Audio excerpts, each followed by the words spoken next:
আমাক ভীষণ প্ৰতাৰণা কৰিছে বুলি ক'ব লাগিব, ধকবাজি কৰিছে বুলি ক'ব লাগিব। তেওঁলোকে যেনেকৈ কথা ৰাখিছিল আমাৰ মাজত, তেনেকৈ কথা হৈছিল।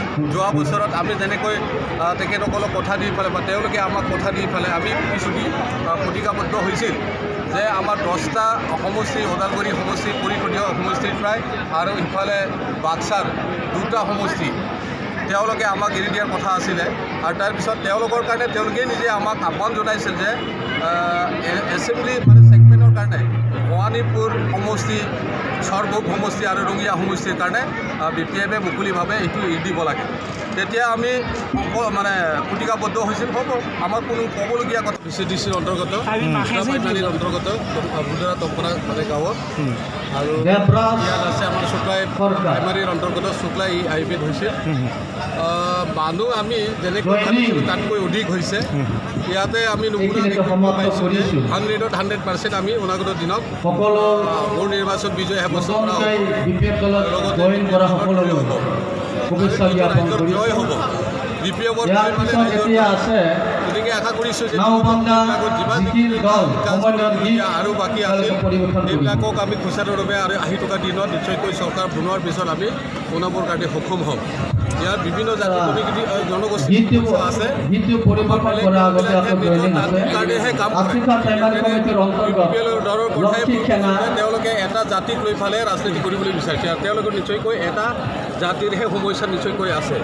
কিন্তু আমাৰ BPF জন্ম হোৱাৰ পিছৰ পৰাই, BDC সৃষ্টি হোৱাৰ পিছৰ পৰাই এই 32 লক্ষ মানুহৰ কাৰণে 4খন জিলাত আমাৰ BPF দলে কাম কৰি আছে। এবাৰ নহয়, দুবাৰ নহয়, তিনিবাৰকৈ আমি শাসনত আহি পেলাই চৰকাৰো চলাইছিল আৰু সুকীয়াকৈ আমি BDC অঞ্চলত চৰকাৰ বনাব পাৰিছিলোঁ। এই তৃতীয়বাৰ এবাৰ নহয়, দুবাৰ নহয়, তিনিবাৰকৈ।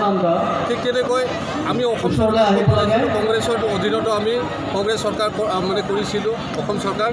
ঠিক তেনেকৈ আমাৰ এতিয়া BJP-ৰ অধীনত BJP চৰকাৰো আমি কৰিছোঁ।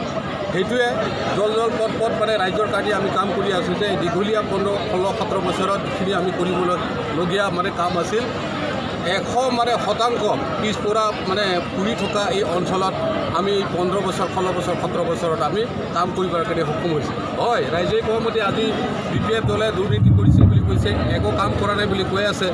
সেইটো ভিত্তিহীন, কোনো ভিত্তি নাই। ৰাইজে দেখিছে, নিজ চকুৰে তেওঁলোকে দৃষ্টিগোচৰ হৈছে যে সঁচা কৈ যে BTC অঞ্চলত বিগত ভাৰত স্বাধীন হোৱাৰ পিছৰ প্ৰায় যিহেতু আমি BTC হোৱা এতিয়া মোটামুটি 17 বছৰ হৈ গৈছে।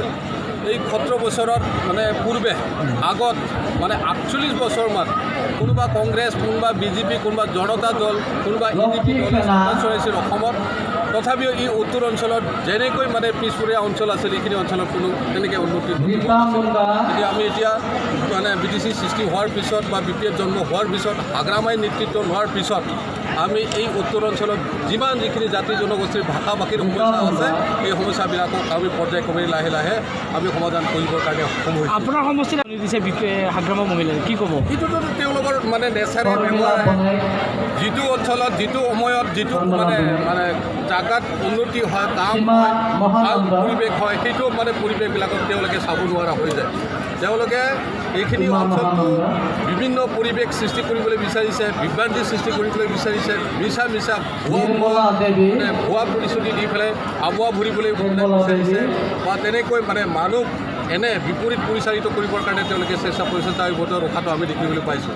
কিন্তু আমাৰ BPF দলৰ পৰাই তেনেকৈ ব্যৱহাৰ আচাৰো নহয়, আমি যি কথা কয় সেইখিনিকে আমি কাম কৰোঁ। আজি হাগ্ৰামা মহিলাৰী ডাঙৰীয়াই আমালৈ আহিছিল, 2টা কাৰ্যসূচী তেখেতে সমাপন কৰিছে আৰু তেখেতে কৈছে আমাৰ UPPL দলে ভুৱা প্ৰতিশ্ৰুতি দিয়া দল, আমি কিন্তু সঁচা প্ৰতিশ্ৰুতি দিয়া দল।